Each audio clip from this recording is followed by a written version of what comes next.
Unang Korinto, Kapitulo 12. Mga igsoon, buot kong nga masayod kamo sa kamatuuran may tungod sa mga hiyas gikan sa Espiritu Santo. Nasayod kamo nga sa inyong pagkadili magtotoo kaniadto, nahisalaag kamo sa nagkadaiyang paagi sa pagsimbag mga Diyos. Busa kinahanglan nga mahibaluan ninyo nga ang tao nga gimanduan sa Espiritu sa Dios, dili makatunglo kang Hesus, ug walay makasugid nga si Hesus mao ang Ginoo, gawas kun manduan siya sa Espiritu Santo. May nagkalain-laing mga hiyas, apan maurang espirituha ang naghatag niini. May nagkalain-laing paagi sa pag-alagad, apan maurang Ginooha ang gialagaran. May nagkalain-laing katakos sa pag-alagad, apan usara ka Dios ang naghatag og katakos sa tagsa-tagsa. Adunay mga butang nga nagpaila nga ang presensya sa Espiritu anaa sa matag usa, ug kini alang sa kaayuhan sa tanan. Ang Espiritu naghatag ngadto sa usa ka tawo og mensahe sa kaalam. Samtang sa uban naghatag siya og mensahe sa kahibalo. Usa lamang ka Espiritu ang naghatag og pagtuo ngadto sa usa ka tawo. Samtang sa lain, naghatag siya gahom sa pag-ayo sa mga masakiton. Ang Espiritu naghatag ngadto sa usa ka tawo og gahom sa paghimog mga milagro. Sa laing tawo, gihatag niya ang hiyas sa pagsulti sa mensahe sa Dios, ug sa lain pagayod, ang katakos sa pag-ila sa nagkalain-laing Espiritu. Sa usa ka tawo naghatag siyag hiyas sa pagsultig lahi nga mga pinulungan, ug sa laing tao, naghatag siyag hiyas pagpasabot sa kahulugan sa maong mga pinulungan. Apan maurang espirituha ang naghimo nining tanan. Gihatagan niya og nagkalain-laing hiyas ang matag tao, sumala sa iyang pagbuot. Si Kristo sama sa usa ka lawas nga may daghang bahin. Bisan kung nagkalain-lain ang mga bahin niini, usara gihapon kini kalawas. Ang uban kanato mga Hudiyo, ang uban dili. Ang uban mga ulipon ug ang uban usab dili. Apan kitang tanan gibunyagan diha sa usa ka lawas pinaagi sa mao gihapong espiritu, ug kitang tanan nakig-ambit pag-inom sa usa ka espiritu. Kay ang lawas dili usara ka bahin kundi daghan. Mahimong muingon ang tiil, tungod kay dili man ako kamot, dili ako bahin sa lawas. Apan ang pagsulti niyan niini, wala maghimo sa tiil nga dili bahin sa lawas. Ug mahimong muingon ang dalunggan, kay dili man ako mata, dili ako bahin sa lawas. Apan kini wala maghimo sa dalunggan nga dili bahin sa lawas. Kung ang tibuok lawas pulos mata, unsaon man pagkadungog niini? Ug kung pulos dalunggan ra, unsaon man niini pagsimhot? Ang Diyos nagpahimutang sa nagkalain-laing bahin sa lawas, sumala sa iyang pagbuot. Wala untay lawas kung usa lamang kini kabahin. Apan sumala sa atong nasayran, may daghang bahin ang usa ka lawas. Busa dili makaingon ang mata ngadto sa kamot. Wala ako magkinahanglan kanimo. Dili usab makaingon ang ulo ngadto sa tiil. Wala ako magkinahanglan kanimo. Gikinahanglan hinuon nato ang mga bahin nga atong giisip nga huyang. Kadtong mga bahin nga giisip natong dili kaayo mahinungdanon, mao hinuon ang atong giatiman pag-ayo. Ug ang mga bahin sa lawas nga dili angayang makita sa uban, gihatagan nato sa talagsaong pagtagad. Ang mas matahom nga mga bahin sa atong lawas, wala magkinahanglan sa maong talagsaong pagtagad. Ang Diyos mismo nagpahaom sa mga bahin sa atong lawas, aron paghatag og dugang dungog ni adtong mga bahin nga nakulangan niini. Gihimo sa Dios nga ingon niini, aron dili magkabahin-bahin ang lawas, kundili ang tanang bahin niini may samang pagtagad alang sa usag-usa. Kung ang usa ka bahin sa lawas mag-antos, ang ubang bahin mag-antos usab. Kung daygon ang usa ka bahin, ang tanang bahin makaambit sa kalipay. Busa, kamong tanan, lawas ni Kristo, ug ang usag-usa bahin niini. Diha sa iglesia, gipahimutang sa Dios ang tanan sa hustong nga dapit. Una, ang mga apostoles. Ikaduha, mga propeta. Ikatulo, mga magtutudlo ug kadtong naghimog mga milagro. Kadtong gihatagag gahom sa pag-ayo. Kadtong gihatagag hiyas sa pagtabang sa uban. Kadtong gihatagag hiyas sa pagdumala ug kadtong may katakos sa pagsultig lahi nga pinulungan. Dili silang tanan mga apostoles o mga propeta o mga magtutudlo. Dili ang tanan may gahom sa paghimog mga milagro o sa pag-ayo sa mga balatian o sa pagsultig mga lahi nga pinulungan o sa pagpasabot sa kahulugan sa maong mga pinulungan. Busa, tinguhaan ninyo ang mga hiyas nga labi pang importante. Apan ang labing maayo sa tanan, mao kining mosunod nga paagi. Unang Korinto, Kapitulo 12. Mga igsuon, buot ko nga masayod kamo sa kamatuuran may tungod sa mga hiyas gikan sa Espiritu Santo. Nasayod kamo nga sa inyong pagkadili magtotoo kaniadto, nahisalaag kamo sa nagkadaiyang paagi sa pagsimbag mga Diyos-Diyos. Busa kinahanglan nga mahibaluan ninyo nga ang tao nga gimanduan sa Espiritu sa Dios, dili makatunglo kang Hesus, ug walay makasugid nga si Hesus mao ang Ginoo, gawas kun manduan siya sa Espiritu Santo. May nagkalain-laing mga hiyas, apan maurang espirituha ang naghatag niini. May nagkalain-laing paagi sa pag-alagad, apan maurang Ginooha ang gialagaran. May nagkalain-laing katakos sa pag-alagad, apan usara ka Dios ang naghatag og katakos sa tagsa-tagsa. Adunay mga butang nga nagpaila nga ang presensya sa Espiritu anaa sa matag usa ug kini alang sa kaayuhan sa tanan. Ang Espiritu naghatag ngadto sa usa ka tawo og mensahe sa kaalam.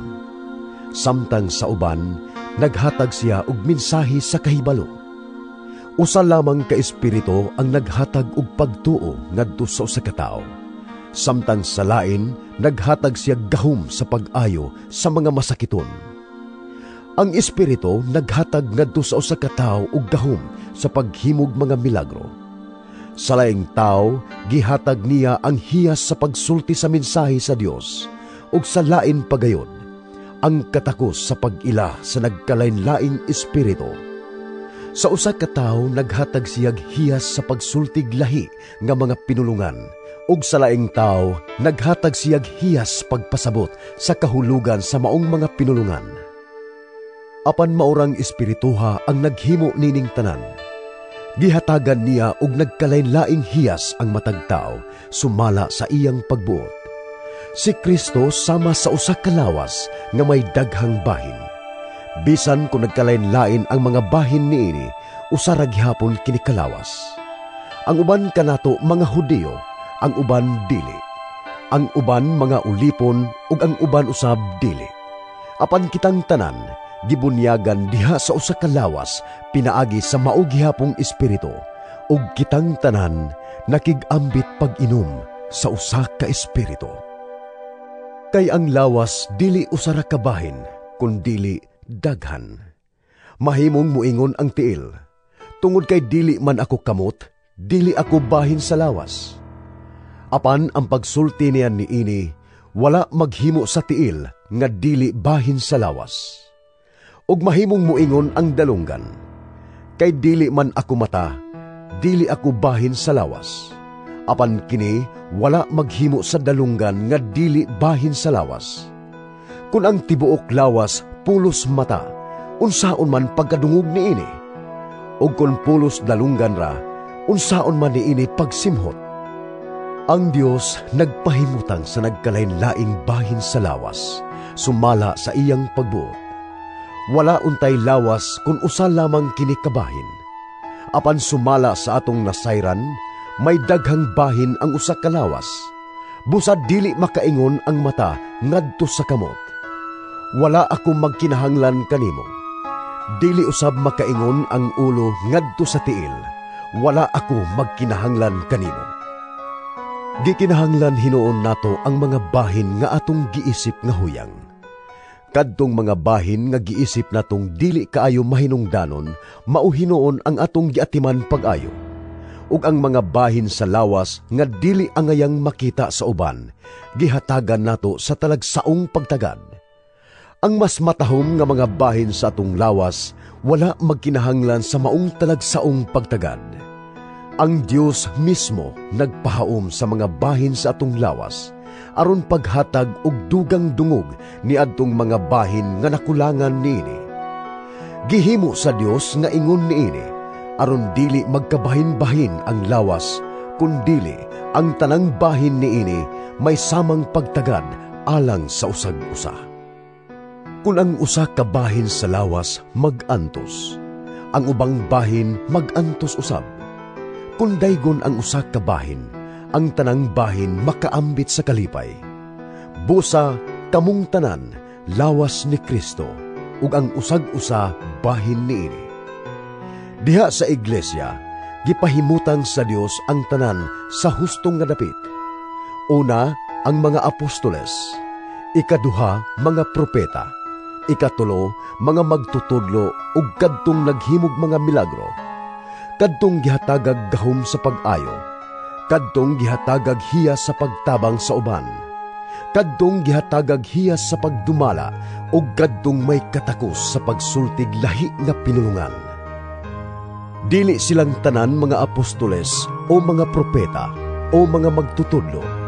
Dili ang tanan may gahom sa paghimog mga milagro o sa pag-ayo sa mga balatian o sa pagsultig mga lahi nga pinulungan o sa pagpasabot sa kahulugan sa maong mga pinulungan.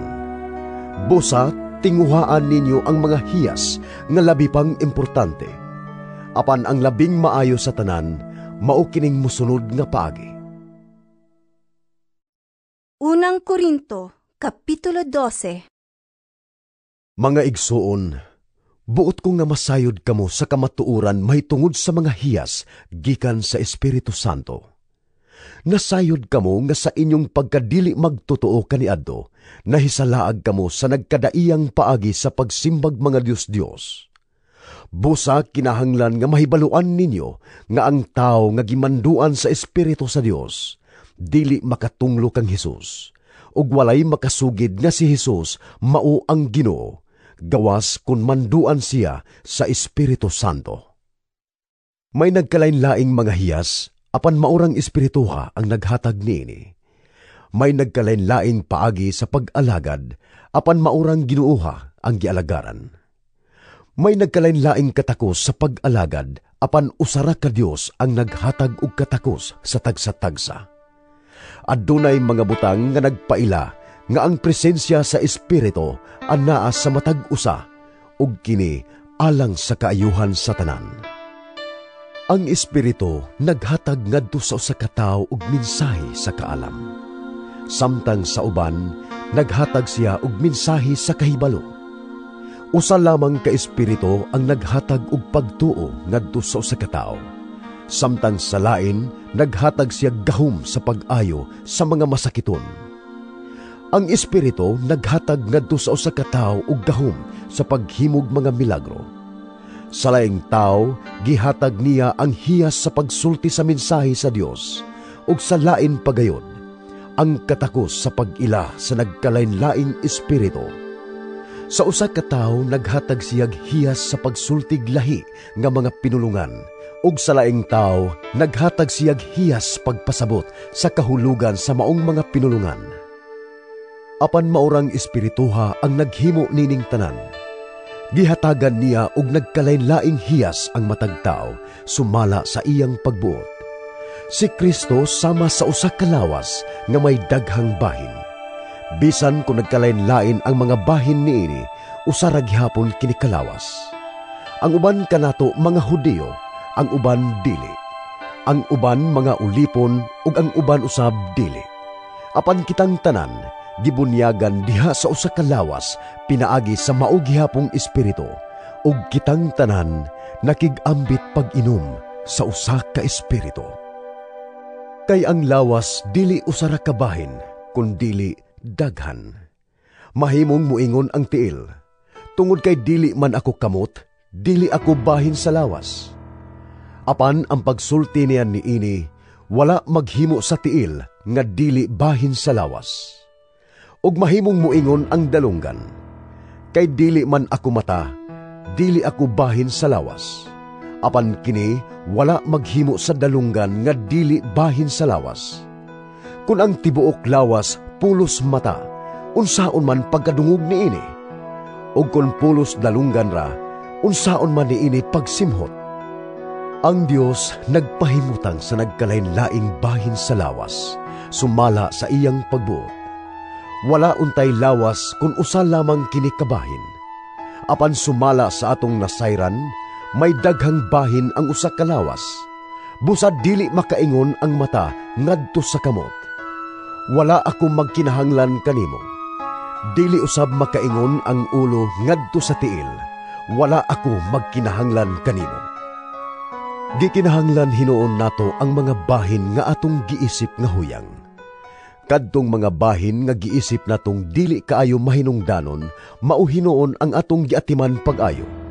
Ug ang mga bahin sa lawas nga dili angayang makita sa uban, gihatagan nato sa talagsaong pagtagad. Ang mas matahom nga mga bahin sa atong lawas, wala magkinahanglan sa maong talagsaong pagtagad. Ang Dios mismo nagpahaom sa mga bahin sa atong lawas, aron paghatag og dugang dungog ni adtong mga bahin nga nakulangan niini. Gihimo sa Dios nga ingon niini, aron dili magkabahin-bahin ang lawas, kundili ang tanang bahin niini may samang pagtagad alang sa usag-usa. Kung ang usa ka bahin sa lawas mag-antos, ang ubang bahin mag-antos usab. Kung daygon ang usa ka bahin, ang tanang bahin makaambit sa kalipay. Busa kamong tanan lawas ni Kristo, ug ang usag-usa bahin niini. Diha sa iglesia, gipahimutang sa Dios ang tanan sa hustong nga dapit. Una, ang mga apostoles. Ikaduha, mga propeta. Ikatulo, mga magtutudlo ug kadtong naghimog mga milagro. Kadtong gihatagag gahom sa pag-ayo. Kadtong gihatagag hiyas sa pagtabang sa uban. Kadtong gihatagag hiyas sa pagdumala ug kadtong may katakos sa pagsultig lahi nga pinulungan. Dili silang tanan mga apostoles o mga propeta o mga magtutudlo. Dili ang tanan may gahom sa paghimog mga milagro o sa pag-ayo sa mga balatian o sa pagsultig mga lahi nga pinulungan o sa pagpasabot sa kahulugan sa maong mga pinulungan. Busa, tinguhaan ninyo ang mga hiyas nga labi pang importante. Apan ang labing maayo sa tanan, mao kining musunod nga paagi.